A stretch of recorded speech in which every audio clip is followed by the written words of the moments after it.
Hello and welcome to the first episode of our podcast, brought to you by Energy Magazine. I'm your host, Tom Parker. Throughout this series, I will be joined by guests from across Australian and international markets to discuss key challenges facing Australia's energy transition. In today's episode, I'm joined by Marinus Link Chief Financial and Commercial Officer, Prajit Parameswar. Marinus Link is a generational project poised to reshape energy transfer between Tasmania, Victoria and the broader national electricity market. It is a 345-kilometre electricity and data interconnector. 255 kilometres of this will lie beneath the ocean in Bass Strait. After more than a decade at Hydro Tasmania, Praj joined Marinus Link in 2023. He's since led negotiations on several contracts worth more than $1 billion in value. Praj, thank you for joining me today. Thank you for having me, Tom. It's my pleasure. Now, across your years of experience, you've become an expert in Australian energy markets and the sector's commercial complexities. Can you tell me a bit about your journey to Marinus Link and how you've grown your knowledge base? Thanks, Tom. I came to Australia 20 years ago, completed my double masters in business and professional accounting, joined Hydro Tasmania in 2008, started working in the financial analysis sector, traded in the spot market, traded electricity in the spot market, managed contracts, and then led the spot markets team. During that period, I also worked on commercialization of hydro developments. These experiences helped me build people leadership capability, helped me with the commercial elements, and also with strategic thinking. During this period, I also completed my CPA and my company director's course. I've always been amazed with the hydro scheme in Tasmania, how the water is reused in Hydro Tasmania's cascading system, how people many years ago built the hydro scheme, built the hydro capacity to future-proof Tasmania and provided those intergenerational opportunities. And for me, this has kept me engaged in the energy industry. I've developed a passion to turn complex energy challenges into collaborative, future-minded solutions, achieved via commercial excellence, providing thoughtful and meaningful impact. I was drawn to Marinus Link as one of the clean energy solutions, one of the biggest clean energy solutions in Australia. Marinus Link is a transformative project. It's an exciting project. I was very well aware of Marinus Link through my work at Hydro Tasmania as part of the commercialization work. As I said, it's an exciting project, a transformative project. It allows for clean energy and it integrates clean energy to the NEM, providing and helping orderly transition. It helps with the decarbonization of the NEM, and it also helps support the energy trilemma of affordability, decarbonization, and reliability. The combination of system needs, policy importance, and commercial complexity makes it a compelling project to work on. My role brings regulation, procurement, commercial, finance together, keeping in mind the longer-term interest of consumers. Going back to your question, for me, it's about the original inspiration. The hydro scheme was built, keeping in mind future generations. Marinus Link is the same. So obviously from what you're explaining, I guess when you reached, the end of your time at Hydro Tasmania, you felt like you were ready for this next step to move to Marinus Link and really leverage your expertise in that new role? Absolutely, Tom. The key focus area for me when I started at Marinus Link was, as you pointed out in your introduction,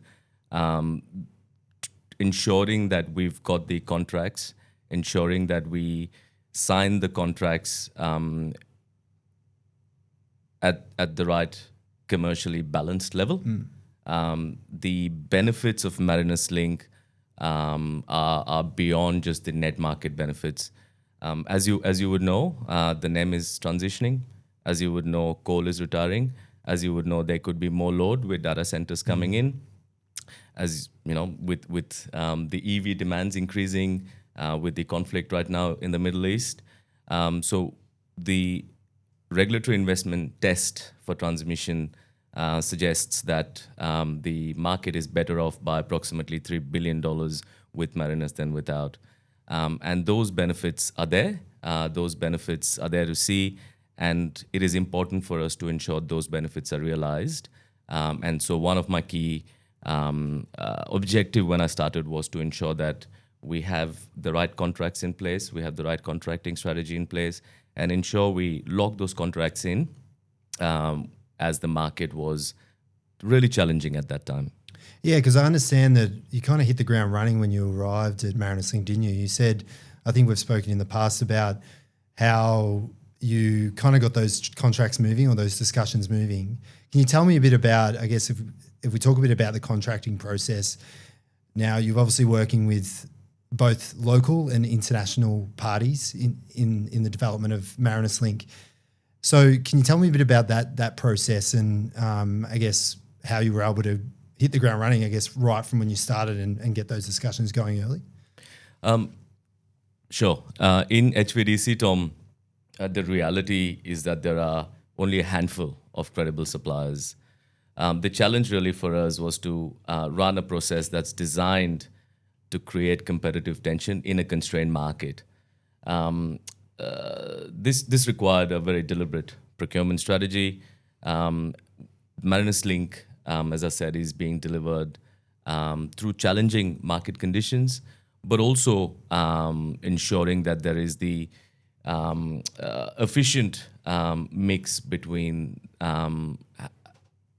locking in contracts with international suppliers. So we've got the cable contract with Prysmian, we've got the converter contract with Hitachi, and we've got the, as we call it, the civils contract with TVGL. So it is the right mix for where we are at with the project. And the challenge was to ensure that the packaging strategy worked to ultimately, as I keep saying, and I'll keep saying this during your podcast, to ensure the right outcome for the consumers in the longer term. Yeah, yeah. How did you approach that, I guess, working with the international partners? Because obviously you needed to go offshore or you need to look offshore for the cable manufacturing and obviously for the converter station development. So that obviously has its unique, I guess, discussions or engagements as it is. And then you obviously you're working with DT infrastructure and TVGL on a local front. Do you kind of take the same approach when you're engaging in those commercial discussions, or are they distinct in any way? We started off, so the procurement process itself, mainly for the OEMs, as we call it, the cable and converter contracts, started 18 or so months ago. We went through market engagement, we went through a pre-qualification process, and then through the tender phase, and then contract negotiations. So it's been a very hard journey, a very challenging journey to find the right balance in a tough market. As I said previously, the market has been tough to find the right risk allocation, to ensure we're managing interfaces well. We had to ensure we spend the time. We had to ensure we looked at contract negotiations, not only from our side, but also from the side of the OEMs, and tried to ensure we found the right balance there. Again, ensuring that we provided value for money for consumers.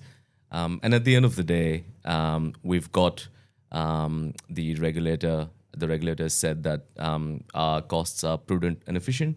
And also we've been able to receive project financing via the Clean Energy Finance Corporation. So this, as I said, this journey has been long, has been challenging, but very rewarding. The key point for us, the other key point that we've always tried to ensure we work through, was we were transparent with our process, and we engaged with our key stakeholders, our shareholders, our financier, our regulator, nice and early.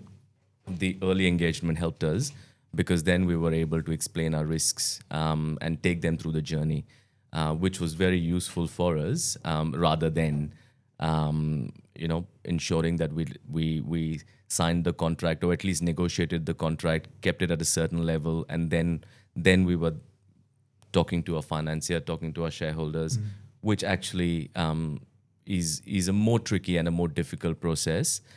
Taking them on the journey meant that we were all progressing with the right outcome in mind, which was delivering the solution, the right commercially balanced solution at that stage. And as I said previously, ensuring that it was the right outcome for consumers as well. Yeah. Because you mentioned it. It has been a tough market. It was a tough market in 2023. Financing continues to be difficult, and I guess that's another question I wanted to ask around working with AER, Clean Energy Finance Corporation, to actually lock in that finance to I guess de-risk Marinus Link. Maybe can you just elaborate on that phase and then how you've been working with those partners to convince them that this is a worthy investment and this is worthwhile for Australia's future? Sure. I will say to start with, we're very thankful to our shareholders. So we are co-owned by the federal government, the Victorian government, and the Tasmanian government. And the whole process started off, I think, as I said previously, we had to lock in a capacity reservation agreement because the Europeans were trying to get energy security at that time. There were some conflicts going on at that time, so they were looking for energy security, but also they were looking to decarbonize the economy. So there was a race. And they had simple framework agreements with appropriate payment terms structured. So the CRA negotiation was, again, a tough one. There was a three-party negotiation that we had to undertake. We've never lost the competitive tension, and that was a deliberate strategy that we always had to ensure that the competitive tension was maintained. But the start was the CRA, the Capacity Reservation Agreement, where we were able to lock in the manufacturing slot with Prysmian. And this was supported by an underwriting from the federal government. And again, as I said, very thankful to their support and, of course, the support of our shareholders at that stage as well. In terms, and you probably would be aware, Prysmian is the largest undersea cable manufacturer in the HVDC sector, and Hitachi is the largest manufacturer of converters. So we were always focused on ensuring that we work with counterparts that were capable, so we have delivery confidence. So we work with people who've done this before. So from our perspective, that was essential. So as part of that process, we've, as I said, we've taken all our shareholders on the journey. And initially, this was even before I joined, to be honest. There was a deal that was struck between the governments where the CEFC will look to finance the interconnector, and they'll look to finance the interconnector, of course, based on their own processes. It's a project financing deal. They went through their diligence and they ensured that the Marinus Link interconnector stacked up. In terms of the journey, Tom, as I said, there were several departures that came through from both the proponents, and we had many months of negotiations. But the key was we kept the financier informed, worked with them, and we kept our shareholders informed and worked with them. So ultimately, when we got FID, so final investment decision in May of 2025, we were very clear that we were heading in the right direction, and we had support from the governments, and from there we worked very closely with the financier to ensure that we were able to tick all the boxes from a diligence perspective, and also worked with them very closely to ensure that they understood the project very well, and also provided them the confidence that we're able to deliver the project safely, on time, and on budget. That would have been a pretty, landmark moment for yourself and for the company to reach that FID, I can imagine, because that's effectively, well, correct me if I'm wrong, largely the nail in, that full endorsement that this project's ready to go. Did you feel like that was the case for you guys, or were you like, okay, we've got the FID now, but there's more work to do and to go? Tom, I think in a project like Marinus Link, there will always be work to do. And I think it is about ensuring you maintain that resilience. The project itself is complex. It is subject to a large and complex multi-jurisdictional approval process. As I said, we've now received FID, we've now received FC, we've received Commonwealth and Victorian approvals, and we're working through the land access arrangements. We know that there will be challenges, and we are ensuring that at this stage we are ready for that construction phase. We're ready. We're building our systems. We're building our capability. We're building our processes to ensure that we are ready to tackle any challenges that we may see, to ensure that we can build this interconnector, as I said, safely, on time, and on budget. Yeah. I might just delve into, the regulatory aspect. As you mentioned, you're majority of the way there, just working with the land access. So that's on a various number of fronts. That's Tasmania government, Victorian government, federal government, and so forth. Can you, and I know you've been a key part of this as well, can you take us through that process alongside the financing, the regulatory processes, and I guess what's been involved with that? Yeah, look, I can specifically talk about the regulatory processes with the AER and with the AEMC. We are a unique project.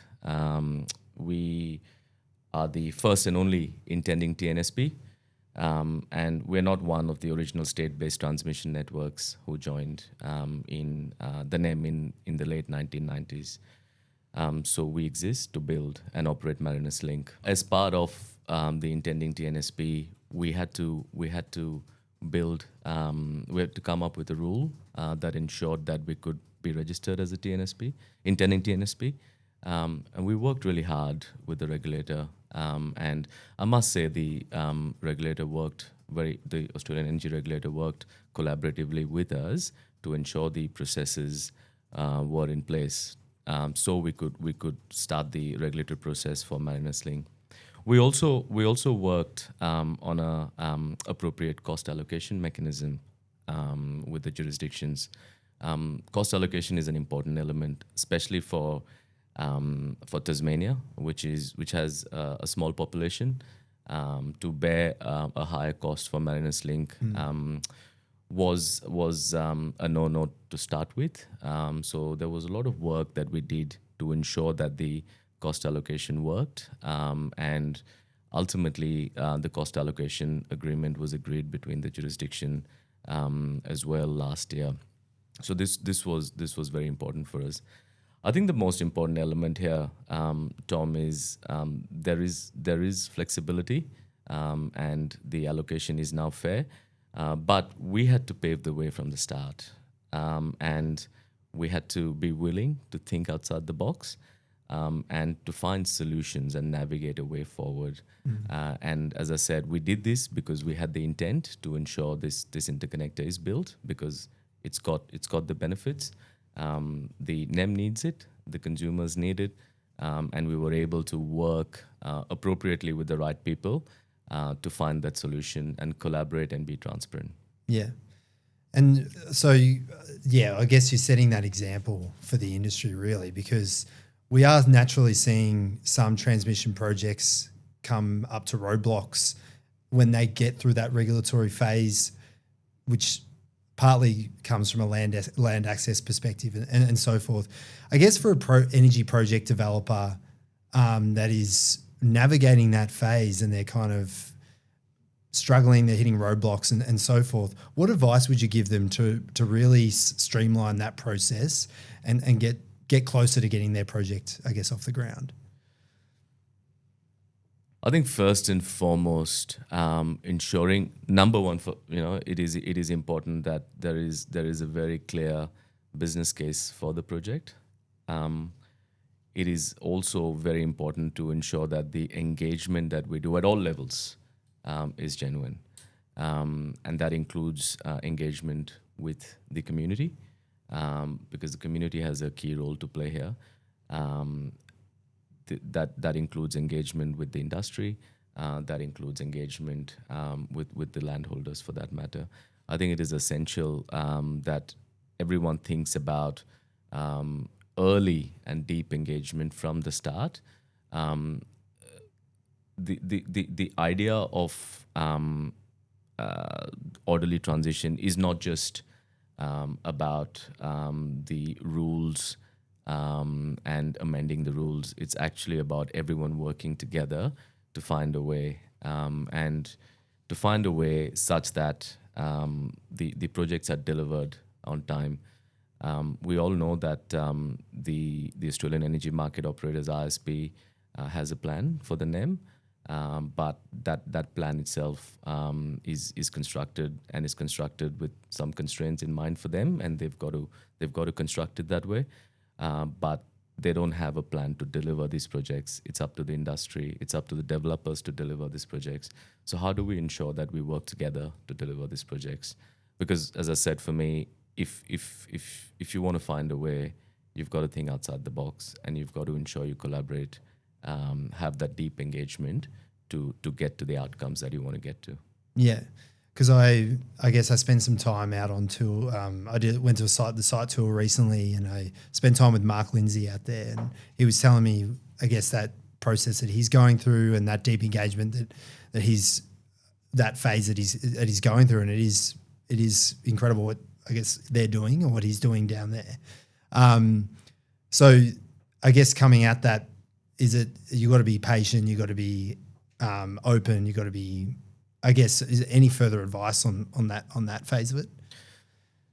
I think it is also important to ensure that we're able to tell real stories.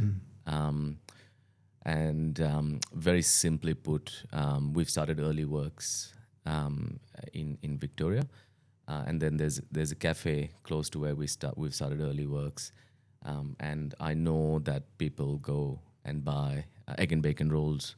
And I know that demand has increased tenfold, and it is due to the fact that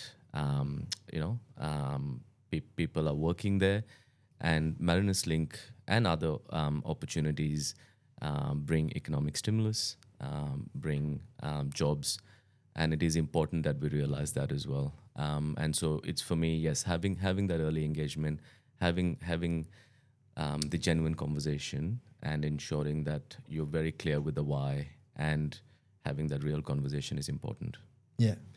Now, I just wanted to maybe touch on one more question, just around, I guess, the broader benefits of Marinus Link. Now, we understand the deep storage capability of Tasmania. If you could just summarise, I guess, the key benefits, thinking about the capacity of Tasmania and the deep storage capacity and what that can offer for Victoria and the NEM. Can you just maybe explain that and discuss that? Sure. So Marinus, so Tasmania itself has at this stage untapped storage capacity. As I said, many years ago, people built the capacity in Tasmania, and at this stage, there is untapped capacity. So, as an example, I remember it was the 25th of Jan a few years ago. Unfortunately, some consumers lost load in South Australia and Victoria because it was really hot. And I believe one of the coal units was out or operating at reduced capacity. It was at this time that Tasmania had 500 megawatts or more that could have been unlocked if there was Marinus Link. And this is the capacity that Marinus Link unlocks for the NEM. This, as I said, does bring benefits. Previously I mentioned that the net market benefits with Marinus is approximately $3 billion.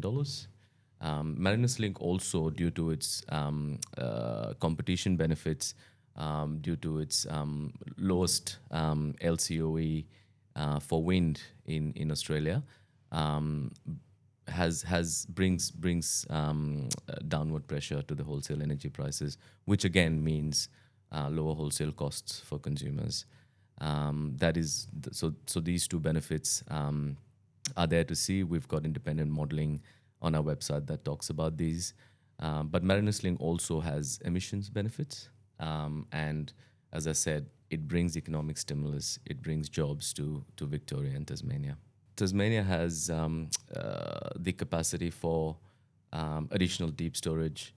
The market needs to, and I know it's trying, needs to try and find a way to incentivize deep storage for the low probability, high consequence events, especially during wind droughts, which do happen in Australia. These are the type of aspects that the market, the industry, and the developers need to work together to find the appropriate solution. I think, Tom, perhaps to finish, it is important, and if we are serious about an orderly transition, we need to ensure that we have deep commitment to longer term interest of consumers. We need to have a deep commitment to decarbonization, and ultimately a deep commitment to genuine collaboration between governments, between industries, between communities. If we can achieve this, we will be able to achieve an orderly transition, which is needed for the NEM, and we can also ensure that it's sustainable for the future generations. Thanks, Praj. That seems like a natural bookend. So I'd love to, thanks so much for your time today and for being our first guest on the podcast. It was a pleasure speaking with you.